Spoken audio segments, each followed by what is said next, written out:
पहिली प्रतिक्रिया अशी आहे की आपल्या देशामध्ये सर्वसामान्य माणसाची ताकद काय असते ते दाखवून दिलेलं आहे आणि त्याबद्दल मी संपूर्ण सर्वसामान्य नागरिकांचं अभिनंदन करतो।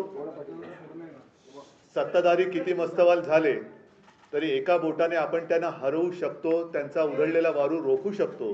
ह्याच देशातल्या तमाम जनतेने अख्ख्या जगाला दाखवून दिलेले आहे।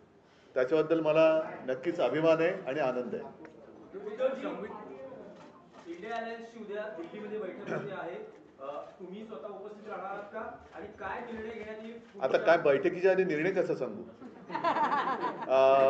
सांगतो सत्ता स्थापनेसाठी दावा करायलाच पाहिजे।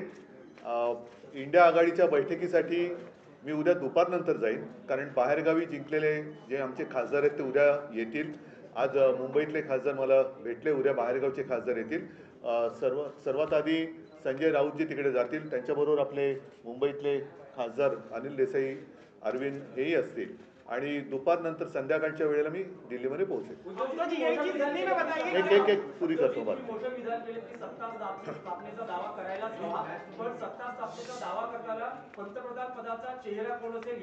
त्याच्याबद्दलच उद्या बैठक होईल। आणि एक गोष्ट मी पहिल्या दिवसापासून सांगतो आहे, इंडिया आघाडी म्हणून आम्ही जेव्हा एक आघाडी तयार केली त्यावेळेला सर्वप्रथम आमच्यापैकी कोणीही आपण स्वतः पंतप्रधान पदासाठी इच्छुक आहे या मताचं नाही।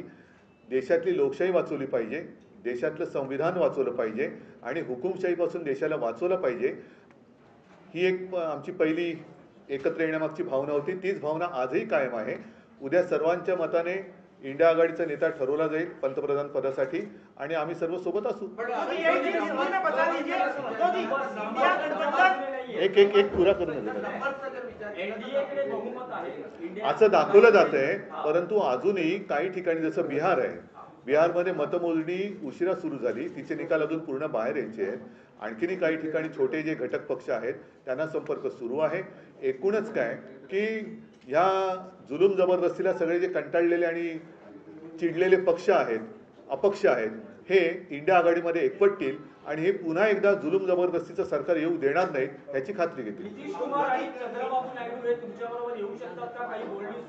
त्यांच्याबद्दल त्यांच्याशी काँग्रेसकडनं म्हणा इतरांकडनं म्हणा बोलणी सुरू आहेत।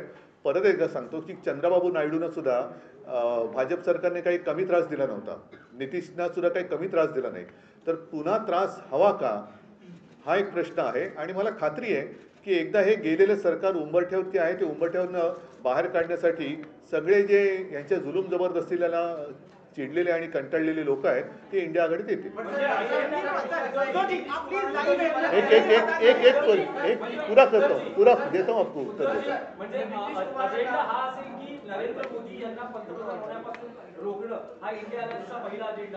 नुसते नरेंद्र मोदी नाही, एकूणच ती जी वृत्ती आहे, आम्ही कोणत्याही व्यक्तीच्या विरोधात नाही, मी पहिल्या दिवसापासून सांगतोय, आम्ही वृत्तीच्या विरोधात आहोत।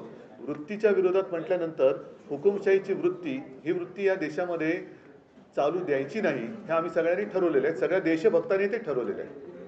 एक मिनिट, अभी थोड़े जरा इंडिया गठबंधन कल क्या सत्ता स्थापना को लेकर एक्सप्लोर करने वाले ऑप्शंस और क्या पीएम पद के ऊपर भी आप चर्चा करेंगे? बिल्कुल करेंगे। और जैसे मैंने अभी कहा कि जिस दिन हमारा गठबंधन हुआ इंडिया, उसी वक्त हम सारे लोगों ने तय किया था कि किसी व्यक्ति को लेकर नहीं, लेकिन ये जो तानाशाही है देश में उसको खत्म करना चाहिए, देश का संविधान बचाना चाहिए। फिर चाहे सब मिलकर प्रधानमंत्री का उम्मीदवार हम तय कर सकते हैं और मुझे लगता है कि कल वो हो जाएगा। नंबर्स की आंकड़े जो काफी कम है, ऐसे में क्या टीडीपी जेडीयू अन्य दल है, जो भी लोग इनसे त्रस्त हैं वो सारे लोग हमारे साथ आएंगे, सारे देशभक्त हमारे साथ आएंगे। चंद्रबाबू जी भी, उनको भी बहुत परेशान किया है बीजेपी गवर्नमेंट ने, सारे लोग जिनको भी तकलीफ दी है, परेशान किया है, वो सारे लोग हमारे साथ आएंगे। आता मी इथे बसून ममता बॅनर्जी सोबत आहेत, आमच्या ममता बॅनर्जी आमच्या सोबत आहेत, ममता बॅनर्जी पण सोबत आहेत। पण मी तुम्हाला सांगतो, ममता बॅनर्जींना सुद्धा खूप छळलेलं आहे। या छळवणुकीपासून सगळे लोक आता कंटाळलेत आणि चिडलेत की एवढा तुम्ही त्रास कसा देऊ शकता। एक लोकशाही म्हटल्यानंतर, राजकारण म्हटल्यानंतर कोणी विरोधात असू शकतं, कोणी सोबत येऊ शकतं, पण तो जीवघेणा विरोध असता कामा नये। सुडाचं राजकारण होता कामा नये. सुडाच्या राजकारणाला जे त्रासलेले आहेत सुडाच्या राजकारणाने ते सगळे देशभक्त इंडिया आघाड़ी देतील. सरकार गठन में शिवसेना की क्या भूमिका होगी आप लोग? मैंने जो बात कही उसमें और अलग भूमिका बताने की क्या आप खुद भी आवश्यकता है? अपने से बातचीत करेंगे, आप खुद भी अन्य दलों से बातचीत बातचीत करेंगे? जरूर करूंगा. मेरी और ममता दीदी की बात हुई है और सारे लोग साथ थे और साथ रहेंगे. सर एक सवाल समाजवादी पार्टी को ज्यादा महाराष्ट्र में क्या आज कहना जो चाहेंगे? निकाल आया है, महाराष्ट्र में आज जो निकाल आया है, एमबीए में जितनी सीटें मिली है 2019 से मुकाबले में काफी ज्यादा है, कैसे इसको देखते हैं? एमवी महाराष्ट्र का रिजल्ट तो अच्छा ही है, लेकिन मुझे और कुछ सीटों की अपेक्षा थी, जरूर थी. 2-4 सीट्स वैसे तो मुझे जितने हमने लड़ी थी 48, तो 48 के 48 हमें जीतना चाहिए था. उम्मीद तो वही थी, विश्वास भी था. ठीक है, कुछ जगह लग रहा है कि कुछ गड़बड़ हुई है क्या, ऐसे आशंका आ सकती है. ती गडबड झाली असं तुम्हाला वाटतं? कारण उत्तर पश्चिम मध्ये आता जेव्हा मोजणी करण्यात आली, अमोल कीर्तीकर यांचा पराभव झाला आहे. 46 अमोल कीर्तीकरांचा अजून पराभव जाहीर झालेला नाही, कारण तिकडे नक्की गडबड आहे. आम्ही विचार करतोय कदाचित ती निवडणूकच आम्ही चॅलेंज देऊ निवडणुकीला, कारण एकूणच गडबड घोटाळा दिसतोय तिकडे. पहिल्यांदा ईव्हीएम मध्ये काय मतमोजणी झाली, मग पोस्टलमध्ये काय, तर आम्ही अजून तिकडे तो विषय सुरू आहे, पण बहुतेक आम्ही ती निवडणूक चॅलेंज करू. उद्धवजी समाधानी आहेत का ज्या प्रकारे महाराष्ट्रात जागा महाविकास नाही, मला तर 48च्या 48 पाहिजे होत्या.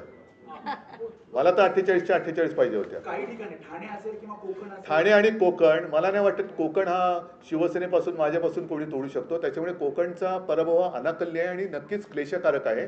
पण कोकणी माणूस असा कधी दगा देऊ शकत नाही. मला नाही वाटत तिकडे लोकांनी शिवसेनेच्या विरोधात मतदान, काहीतरी असू शकेल गडबड, बघायला लागेल. एक अयोध्या में बीजेपी की हार हुई है, प्रधानमंत्री वहां गए थे, राम मंदिर का बड़ा प्रधानमंत्री जी जहाँ जहाँ गए, महाराष्ट्र में जहाँ जहाँ आए थे वो सारी जगह हार गए. और इसलिए मैं मेरी पब्लिक मीटिंग में कह रहा था कि प्रधानमंत्री जी और आने चाहिए महाराष्ट्र में. उन्होंने हर एक जगह पर मीटिंग ली होती तो हमारे लिए काफी अच्छा काम, हमारा प्रचार वही कर रहे थे.